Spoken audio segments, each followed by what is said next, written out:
So if you're a parent out there and you've ever wondered, hey, could therapy help me or my child, but you didn't know what to do or where to go, we're gonna show you an incredible place here. It's called the Kendal Clinic. You're gonna meet this team and see what it's all about. We are healers. We start with the premise that we are here for the patient. Therapy can be so helpful in bringing the entire family up. All boats rise when all family members do better. If you are able to emotionally regulate during times of stress, you will do so much better in life. Now, some people come with these emotional regulation tools. They know how to do it. They're natural at it. Most people, myself included, needed to learn how. It's easy to get lost in maybe motherhood or new parenthood, and we kind of put ourselves on the back burner. We maybe seek care when it becomes a really desperate time, but are not seeking care proactively. And so I'm always working with women, especially because that is my passion, to kind of prioritize themselves and giving them time to work on just them, and knowing that that is making them a better parent, a better partner, a better employee, when they're able to take that time and just work on themselves.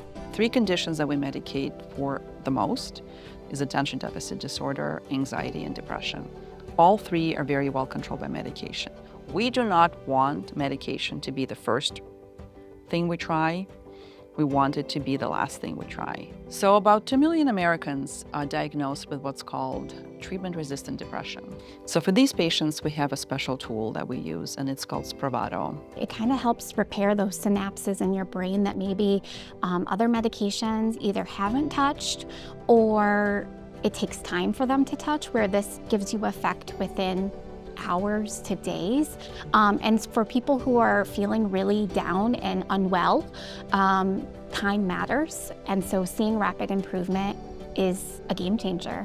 This is Dr. Rutland. She's the director of our psychological assessment services. I myself provide testing and therapy, ADHD testing for autism, and just kind of broad psychological testing. So we're kind of curious to get an understanding of what somebody's going through or what their loved one is going through, and how we can best support them through some testing and diagnostic clarity. I love providing that validation. I love providing the answers. What we offer as parents to each child might need to be different. And I think as parents, because juggling so much is so difficult, that it is helpful to be able to assess what each child needs and how that parent can approach it in the best way. I think the hardest thing is the first phone call. The hardest thing is this thought of, I don't actually know what I'm doing. The very next natural step is, I need help. And that's where we come in. If you hang out here long enough, you'll hear people laughing, you'll hear people being very lighthearted. We want to give people hope. We want to give people tools, and we want to give people a safe place. This is a good place to be when you're out of your tools.